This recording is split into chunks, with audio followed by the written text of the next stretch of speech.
Merci Madame la Présidente, chers collègues. Écologiste et citoyen, oui.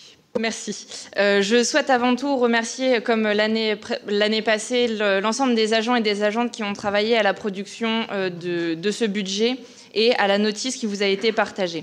Alors le vote du budget, c'est en effet un moment particulier de la vie de nos collectivités. Il matérialise nos choix politiques, nos orientations pour l'avenir.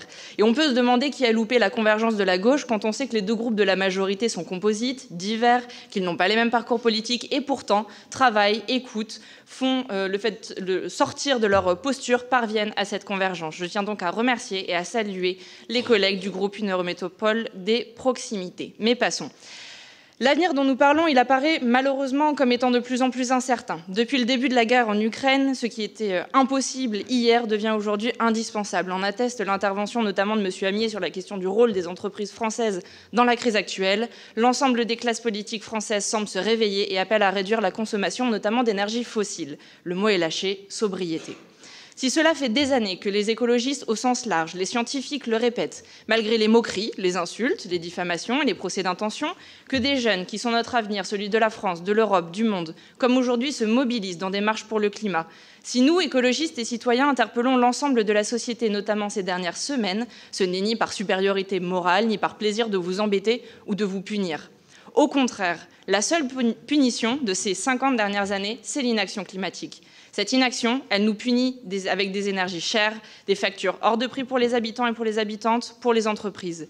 Elle nous punit en nous rendant malades des pesticides, des perturbateurs endocriniens, de la mauvaise qualité de l'air. Elle nous punit en détruisant la biodiversité, le vivant, qu'il soit humain ou non humain. Je vous invite ainsi à prendre connaissance, chacun et chacune, du rapport du GIEC. Je sais qu'il n'a pas fait 24 heures dans l'actualité, mais vous aurez remarqué que ses conclusions sont implacables. Le réchauffement climatique est là, il va plus vite, ses conséquences sont plus fortes que prévues. Chaque action compte pour préparer nos territoires. Alors oui, le constat est grave et loin d'être engageant. Mais rassurez-vous, ce que nous vous proposons aujourd'hui, ce n'est pas de rester coincé dans la léthargie de la peur ou le statu quo. Nous vous proposons d'agir avec un budget de solutions au service des habitants et des habitantes de l'Eurométropole. En tant que décideurs et décideuses politiques, nous sommes loin d'être impuissants. Au contraire, nos collectivités sont des forces motrices colossales et notre majorité, aujourd'hui, assume pleinement de jouer son rôle de collectivité stratège. Je souhaite ainsi que nous parlions projets et concrets pour que les habitants et les habitantes qui nous écoutent sachent de quoi il en retourne. Projetons-nous dans le quotidien d'un ou d'une habitante de la métropole. Alors imaginons que je vis dans la seconde couronne et que mon compagnon ou ma compagne travaille. Eh bien, il peut aller travailler grâce au réseau express métropolitain à l'autre bout de la métropole. Mes enfants, mes adolescents prennent le tramway gratuitement pour aller à l'école ou pour se rendre dans leurs espaces de loisirs. Et j'ai encore un enfant plus petit que je dois déposer à l'école. Alors ça, je peux le faire avec ma voiture qui a été convertie au rétrofit ou avec un vélo cargo pour lequel j'ai pu recevoir des aides grâce à la politique mise en place par la zone à faible émission de l'Eurométropole de Strasbourg. Je peux aussi le faire en tram. Et d'ailleurs, les habitants du nord de la métropole, comme Abisheim ou Schiltigheim, pourront très bientôt, grâce à l'arrivée du tram, bénéficier de ce mode de transport.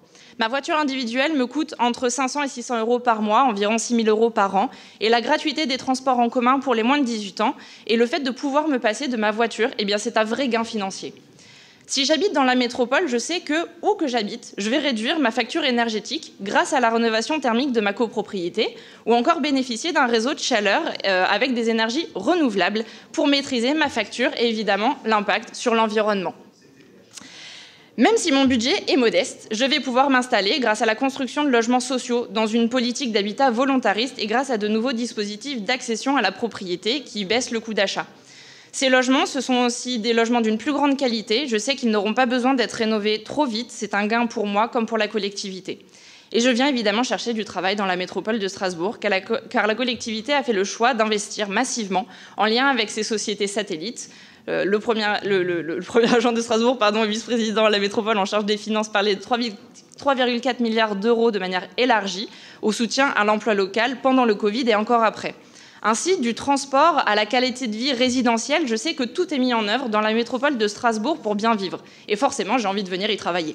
Je viens m'installer sereinement, car je sais que l'Eurométropole soutient les associations sportives de haut niveau, tout comme le sport amateur, les écoles de musique, les associations culturelles, les structures de prévention et de manière générale, tous les acteurs qui fabriquent du lien social sur notre territoire en gardant à l'esprit l'équité territoriale. Alors si l'on veut que les habitants et les habitantes de l'Eurométropole puissent vraiment parler ainsi de l'Eurométropole, il nous faut nous donner les moyens d'y arriver. Et les infrastructures, tout comme le service public, garant d'une meilleure qualité de vie sur notre territoire, ont un prix. Alors oui, nous assumons le recours à la fiscalité. Toutes les métropoles dynamiques ont des fiscalités nettement plus élevées que l'Eurométropole. C'est le prix à payer pour une économie dynamique et un territoire vivant. Mais sachons raison garder dans nos expressions. Nos taux resteront très largement dans les moyennes inférieures des grandes métropoles.